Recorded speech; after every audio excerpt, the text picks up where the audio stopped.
After 1 month of waiting on the roll bar to get delivered, it is finally freaking here.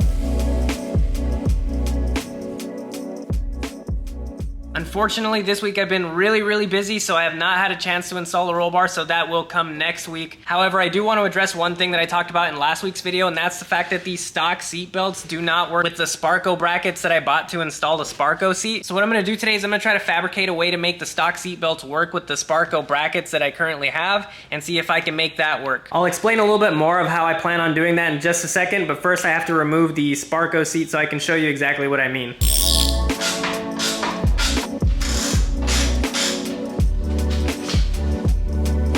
Now with the seat out and being able to show you them side by side, it's easier to show you what I mean. So normally when you have an aftermarket bracket, typically what it has is like a big metal piece with a loop where you'll be able to attach this portion of the seat belt to the new one. However, the Sparco brackets do not have that. So what I think I'm gonna do is I'm gonna remove the entire bracket.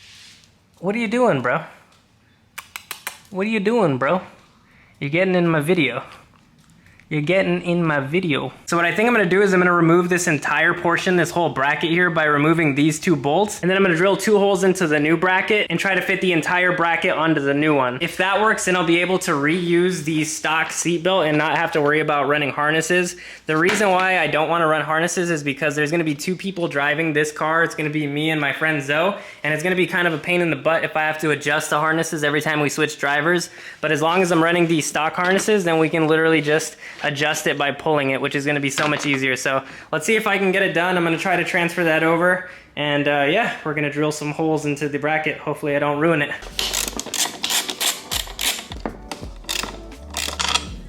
Plan number 2, this bracket does seem to be welded on there. I even hit it with a big ass mallet and it still wouldn't come off. So what I think I'm gonna do is I'm just gonna try to remove this bolt and see if maybe I can drill a hole big enough somewhere in the bottom portion and see if I can still fit the stock seat belt on here. The stock seat belt buckle came out. The only thing I'm gonna try to do is see what drill bit size this is, so I can try to drill a hole that same size into the bottom portion of here, and hopefully I can make it work.